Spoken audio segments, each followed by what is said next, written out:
communities of the subcontinent differ in the social life as well. The clothes, the food, the household, u- utensils, the layout of homes, the words of salutation, the gestures, and everything about them was different and immediately pointed to their distinctive origin.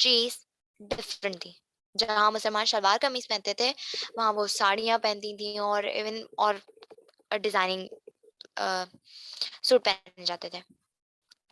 خیر ان کے یعنی ہمارے گھروں کا بالکل ہی lay out یعنی اس کا texture اس کا بالکل ہم کہہ سکتے ہیں اس کا یعنی ٹیکسچر ہی ہوا ہم اس کا ٹیکسچر بالکل الگ تھا ہمارے گھروں کا. ان کے گھر بالکل الگ تھے. ان کے گھروں میں رکھے گئے سامان یوٹینسلس برتن وغیرہ وہ ان کے برتن وغیرہ سب الگ تھے ہمارے بالکل الگ تھے. یعنی ہم سوشل ڈفرینس میں بھی الگ تھے نا. تبھی تو ہمارا یہ جو تھیوری پوسٹولیٹ کی گئی تھیوری فارورڈ کی گئی ٹو نیشن تھیوری کیونکہ ہم ڈسیملر تھے آپس میں. ہم میں سملیرٹی نہیں تھی.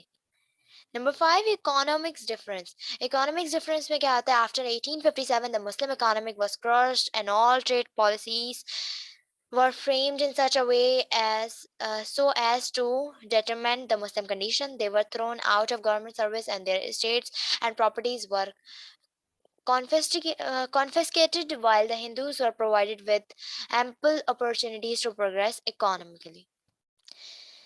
Economics کو ہم کیا کہتے ہیں اقتصادیات. اقتصادیات اکانومیکل اور اکانومکس کے ڈفرینسز یعنی کہ فرق. 1857 کے بعد مسلمانوں کی اقتصادیات یعنی اکانومکس کو بالکل کچل دیا تھا یعنی بالکل ختم کر دیا تھا.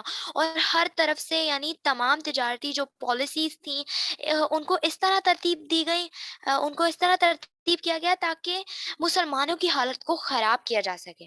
انہیں سرکاری خدمات سے باہر کر دیا گیا یعنی خارج کر دیا گیا اور ان کی جائیدادیں ضبط کر لی گئیں. جبکہ یعنی جبکہ ہندوؤں کو کافی مواقع فراہم کیے گئے یعنی معاشی طور پر ترقی کرنے کے لیے. مسلمانوں کی جگہ ہندوؤں کو پروموٹ کیا جا رہا تھا. ہر جگہ ہندو ہندو ہندو ہو رہا تھا. مسلمان تو پتہ نہیں کہاں گئے بیچارے. یعنی ان کو ایک تو نوکری سے بھی نکال دیا ان کی جو جائیداد تھی وہ بھی ضبط کر لی. جب آپ نے سب کر لیا تو یہ کہیں سے اکوالٹی رہی نہیں نا. تو that is why this was the concept of two nation theory. Educational differences. اب ایجوکیشن پہ آ جاتے ہیں. جب ہم نے ساری باتیں کر لی the Hindus had advanced in the educational field because they quickly and readily took the English education, while Muslims did not receive modern education which heavily affected their economic conditions. Educational difference کیا تھا کہ ہندوز جو تھے ان کے پاس بہت اچھی education تھی کیونکہ وہ فوراً اور بہت ایڈوانس بہت کوئکلی بہت جلدی اور بہت ایڈوانس ایجوکیشنل فیلڈ میں انگلش پڑھا کرتے تھے. وہ انگلش کے لیسنس لیتے تھے اور انگلش ان کو بہت جلدی پڑھنے آ جاتی تھی لکھنا آ جاتی تھی. جبکہ مسلمانوں کو اتنی ماڈرن ایجوکیشن نہیں دی گئی تھی. ان کا کوئی اتنا سربراہ نہیں تھا جو ان کو انگلش پڑھاتا. مسلمانوں کے لیے وہی اردو تھی. اور جبکہ ہندوز ترقی کر رہے تھے مسلمان اپنی جگہ پر وہیں تھے بالکل ڈاؤن.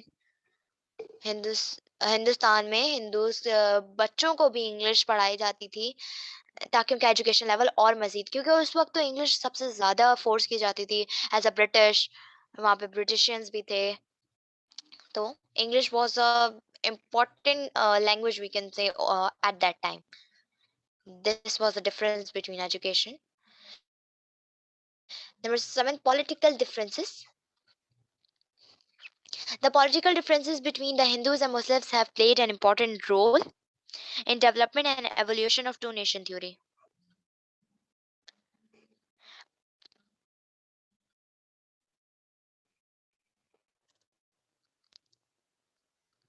Political differences.